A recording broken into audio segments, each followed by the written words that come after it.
Hello again. I am back today to talk to you about the books that I have been reading. And I know for people who maybe are new here, it seems insane that I'm going to talk about books without having like 10,000 books behind me. But it is possible to read and not be near a bookshelf. So I thought it would be nice to be outside for this. It is pretty windy, so I'm sorry if that affects the audio in some way. But I wanted to chat about the books that I've been reading lately, and a little bit about each of them, and what I would recommend, cat here, and what I would not. So without further ado, I will start talking about some of the books that I have been reading in the past month or so. Okay, so I am going to start with the books that I am going to recommend to you, because there is one that I read recently that, as I said in my previous video, has been getting pretty popular lately, and I don't understand why, and I wanted to go into it a little bit and talk about like the way that it's written and stuff. So I'm going to start off with the ones that I'm recommending. These are also going to be part of books that I recommend to read in the fall. I think they have good, like, atmospheric, creepy vibes. Obviously you can read them any time of year, but like if you're seeing this video now and you want to read one of these, it's definitely a good time to do that. So I'm going to start with this one, Silver in the Wood by Emily Tesh. This is a very short read. I think it's about 100 pages, but it's really good. I feel like I say that about like every book I recommend. Obviously it's really good if I'm recommending it. It's basically about this forest, and there is like folklore themes and like magical things that are happening, but it's not, it's sort of like a low fantasy sort of vibe, even though there's a lot of like magical things. The way that it's written is very atmospheric, and it's sort of describing things that are happening in this forest, and it doesn't go into a lot of depth about what's happening. It describes what's happening in a way where you understand it without having to be told flat out, like, this is what's going on. And I really appreciated that about it, because a lot of books are on the nose about a lot of things, or over-explain, and they don't trust the reader to understand what they're saying. So I liked that a lot about this. There is this relationship that happens between the characters that is really touching and well developed in a way that I was surprised by in such a short book. I was looking specifically for books that were about like enchanted or spooky forests, dark, creepy forests that had some sort of fantasy element, and this definitely came through on all of that. In my fall reads, oftentimes I'm specifically looking for a dark forest sort of atmosphere, and I really enjoyed this one. I think it took me a day to read, and like I said, I'm a slow reader, maybe like a day and a half, and so I definitely recommend it if you have not read it. I hadn't read anything else by this author. I don't know how much they've written, but this one was really good, and I would definitely give them another shot, because like I said, it was short, but it really had an impact, and I enjoyed it a lot. Okay, so the next one that I am recommending is Lapvona. I don't know how to say this author's name, so hopefully you can see it. I had this book for a while. I bought it because of the medieval theme. It takes place in a medieval village, and it's basically about the lives of the people that are there, and their lives are horrible, to be honest. Like, it's a horror book, and it basically follows this one young character. It jumps around perspective to perspective, which I actually liked because it kept it from getting bogged down in one character. I think if it had followed one character all the way through, it wouldn't have been as entertaining or like impactful. So I really liked that it did that. It does it sort of without warning. It's not like each chapter is split up into different perspectives. They're sort of sprinkled throughout, but it's very obvious like who's talking. And it mainly follows this one young character who there's this religious overtone of religion in like the brutal sense, where you should be punished for your sins, and he thinks he's a horrible person.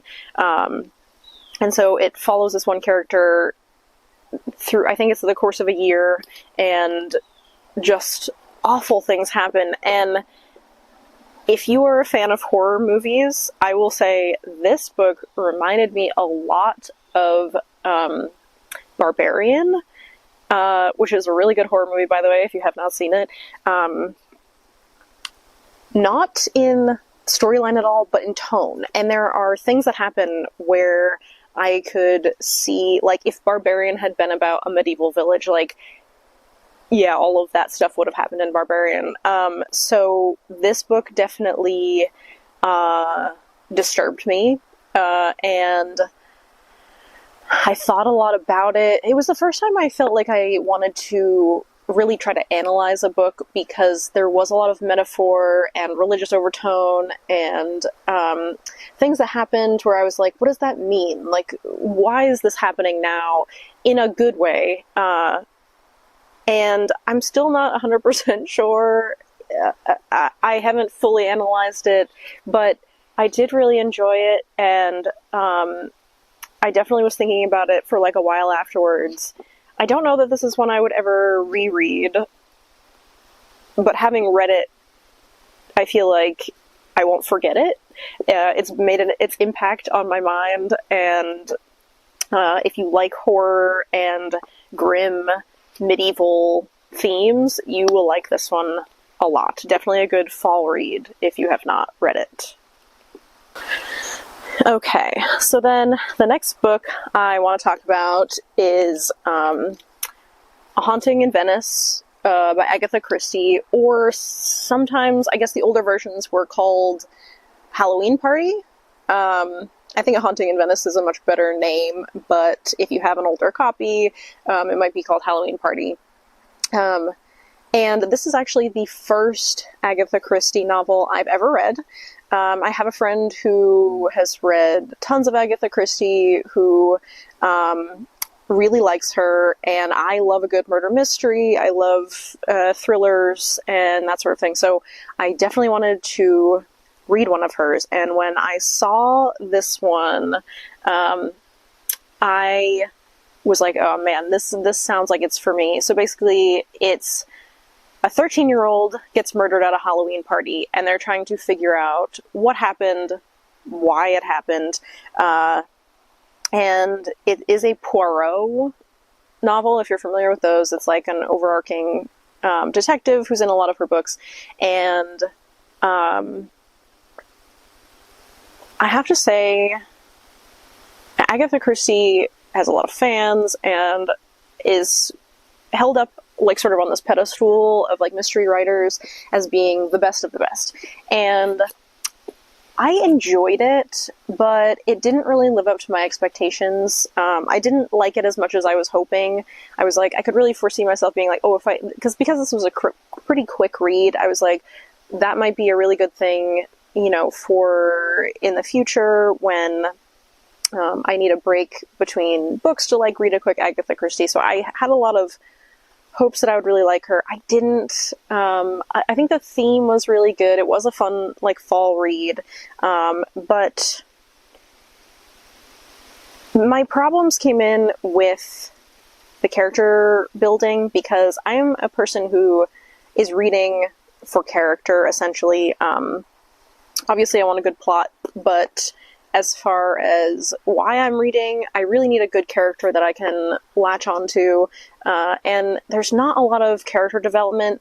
That being said, I don't think it's necessarily a flaw.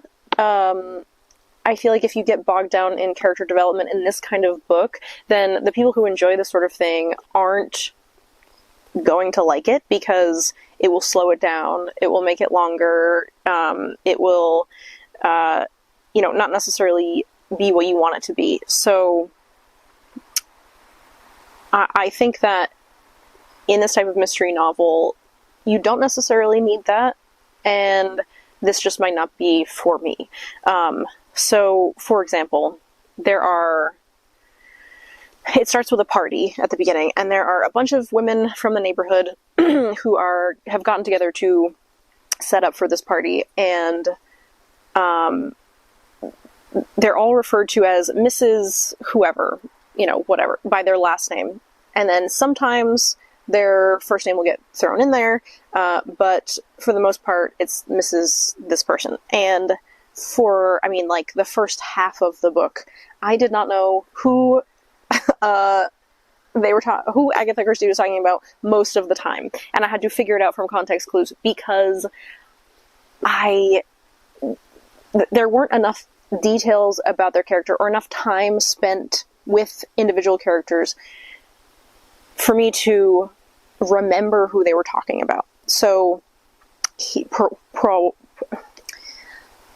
now I can't say it. The detective would be interviewing one of the women, and I'd be halfway through, his interview with them before I was like, oh, this is somebody else. This is not who I thought they were talking about. So in that way, I didn't really enjoy it. I don't know that I'll read another Agatha Christie. I might, because there are some that obviously are rated very highly and people really enjoy, that I'm interested in. So I might try another one, but it honestly, I found the character development to be very lacking, and like I said, not necessarily a flaw, it just wasn't something that I enjoyed. I had a little bit of a hard time following who was who until the end.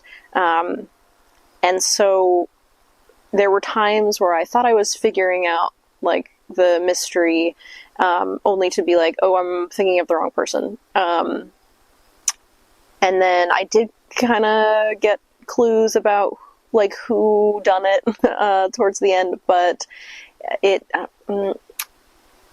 took a long time for me to get to adjust to it, which is not normally a thing I have an issue with. So I'd give it like a 3 out of 5. Like, it was entertaining. I'm not like mad that I read it at all. I just wouldn't read it again, and I might stay away from Christie novels in the future. So we'll see. Yeah. Okay, so this next one is a classic novel that has been recommended to me a lot.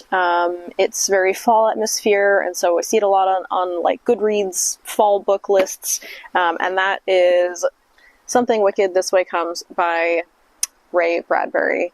I think Ray Bradbury is a great writer. He knows what he's doing, prose-wise, very obviously. If you were looking for poetic, introspective atmosphere, he's very good at that. And I went into this because I like the premise. It's about 2 boys and a carnival that comes to town. And there are horror aspects to it, but mostly it's just a creepy story about 2 boys and this creepy, dark carnival, and terrible things happen, and they're trying to navigate how to deal with that.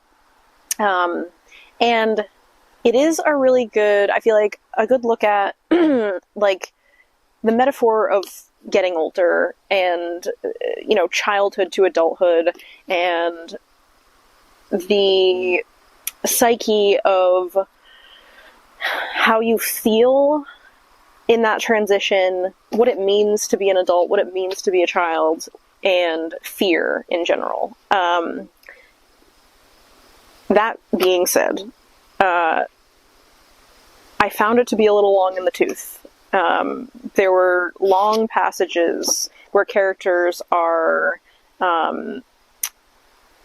speaking of the nature of humanity and stuff of that kind, and it slowed me way down. That being said, I think I read it. It took me about a week to read, so not too bad. I sort of powered through the end. But I as much as I think it's worth a shot to read. I was going to say I don't recommend it, but I do, even though I didn't really enjoy it as much as I was hoping, I think I do recommend it because I think it's worth a shot, because you might enjoy it. You might really love that poetic. And even though there were long passages that I was like, this is way too long, this needs to be cut down, I still enjoyed the book as a whole. I thought it was very interesting and a unique look at like a specific point in these children's lives, and the theme and the atmosphere was really good. It was definitely very fall, very spooky. So I think it is worth a shot to read. And as I said, it doesn't take very long to read. I'm a slow reader. It did not take me very long. So if you want to try this book, I would say definitely try it. There are definitely places in the book where I was like sick of it, where I was like, I just want to be done with this. But I am glad that I read it. So I'm very on the fence about like what my rating would be. I think like a 3 out of 5 as far as enjoyment. But maybe like a 4 out of 5 as far as like prose style. I feel like it's all over the place. It's really all over the place. I liked certain elements of it much more than others. Some elements of it I didn't like at all. So it's obviously classic. I read Fahrenheit 451 a long time ago, and I remember liking it, but I don't remember the story really at all. So I can't say one way or the other. But yeah, as far as this one is concerned, give it a shot. You may not like it, but I think it is very interesting, very unique in the way that it's written. So give it a shot, but maybe go into it knowing that more. I feel like when it was recommended to me, it was just like, oh my god, this book is amazing, and it's so fall and atmospheric and spooky, and like it's the best thing ever. And then I read it and I was like, this isn't really what I was expecting from the way people talked about it before. So yeah, just know that. But definitely good to have on my fall list. I'm not mad that I read it. I guess that's all I can really say. So this last one is the cozy book that I had mentioned previously in my other video, that it had really good reviews, and I've been wanting to try a cozy book, and so I picked this one up, and I did enjoy it at the beginning. I thought it had a good premise. It had promise to be entertaining, but then it failed. And that book is The Spell Shop by Sarah Beth Durst.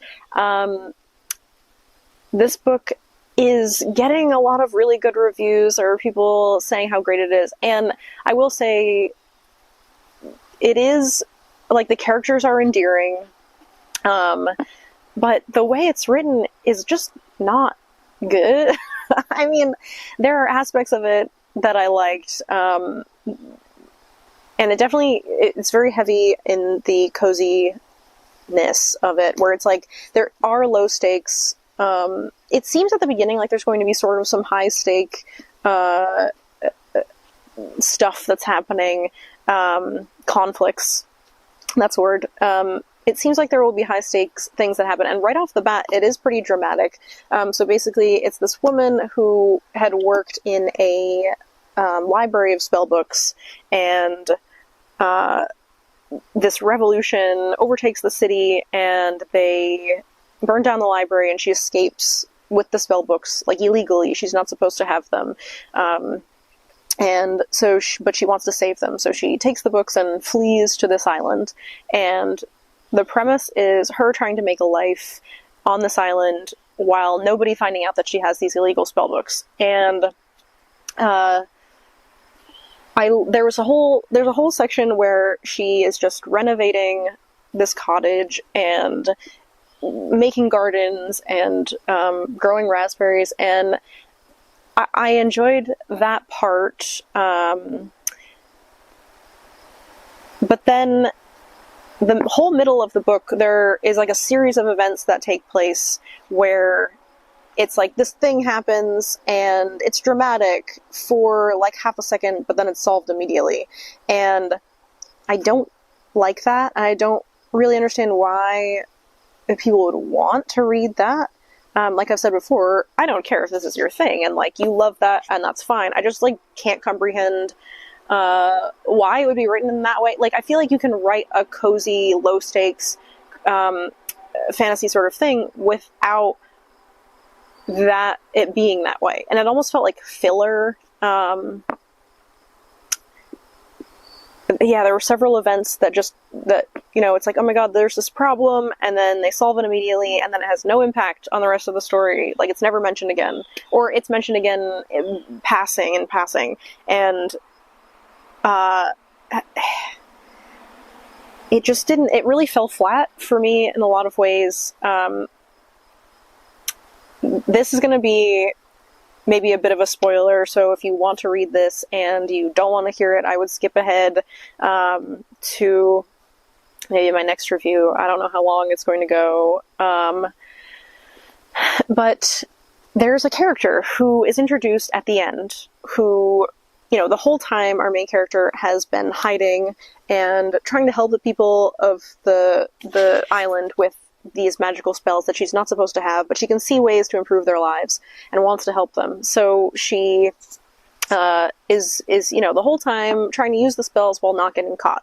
And this person shows up from the city who is like an inspector, essentially, or she claims to be an inspector, and inspectors are looking for illegal magic. And so there's this stressful moment where this woman who is new to the island gets up like on a pedestal in front of everyone and is like, I'm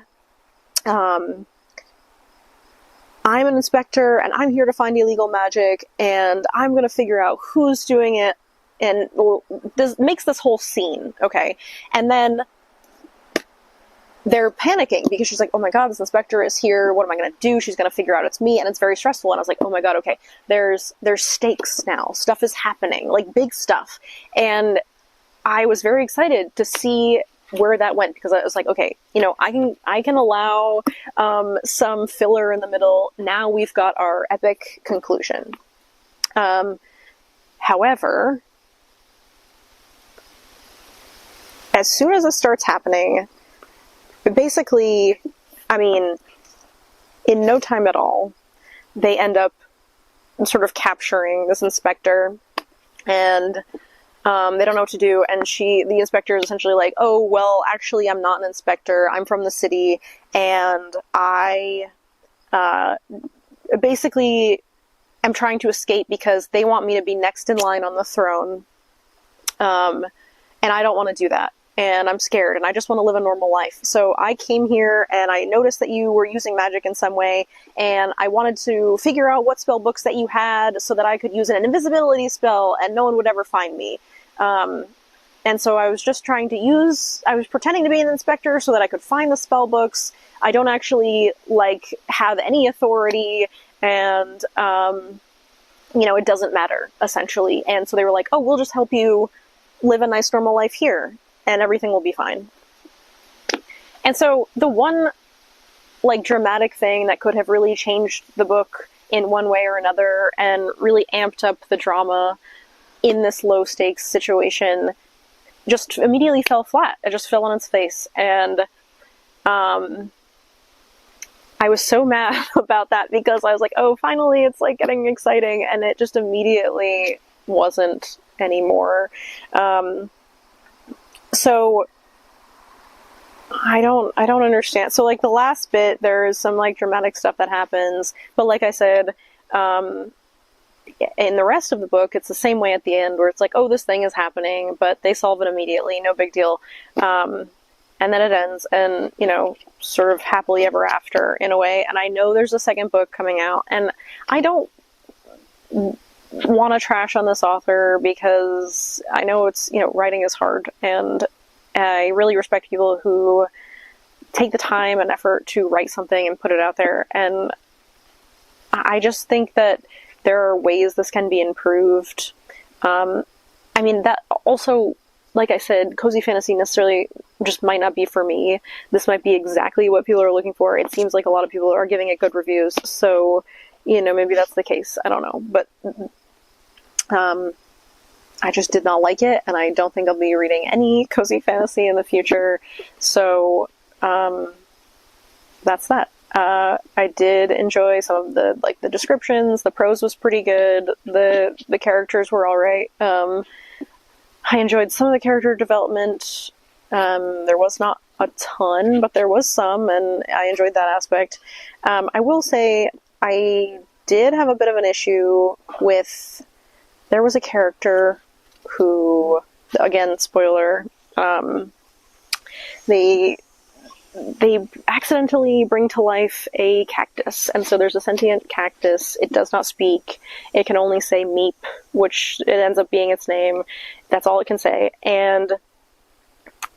But the main character has, like, a plant companion who can speak, and in the middle of a scene, sort of out of nowhere, the plant character had been speaking to the cactus, and comes up to her and she's like, just so you know, the cactus is non-binary, essentially. And she's like, okay, great, thanks for telling me.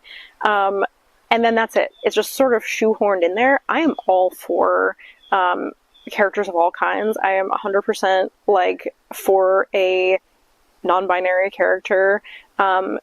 It just felt really forced, and there was nothing to it. It was just like, by the way, this cactus is non-binary, as if they're just, like, checking off, like, a list. Like, oh, I got a non-binary character in there, and there's nothing really interesting about it. There's no reason for it to be there. I want that character to be interesting in some way, if you're going to do that. Or have it, like, have a reason, and it just wasn't. And so I was sort of upset about that. And it also, there is a part later in the book where she refers to the cactus as he again, after they've already determined that they're non-binary. So I do really feel like it was a choice made after the fact.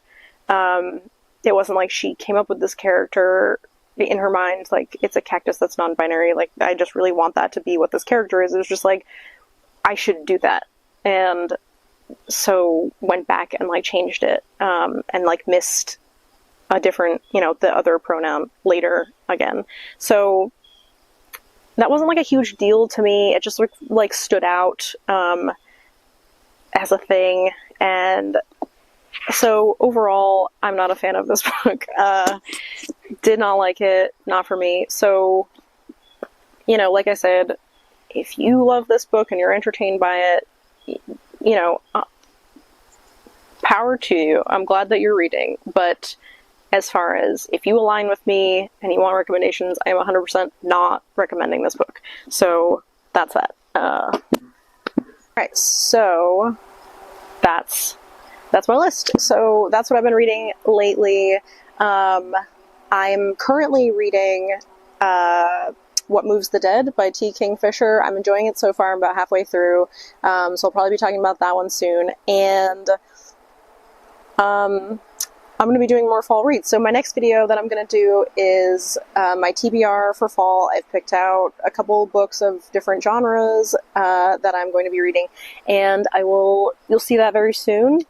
And then I look forward to reading those, and I'll be back to chat with you again soon about all things books. Oh, I also was going back through my previous videos and had looked at the TBR list that I have, and I noticed some books on my old TBRs that I have read now, so I'm going to go through and talk about those as well. And yeah, you'll see me again very soon. Thank you so much for watching.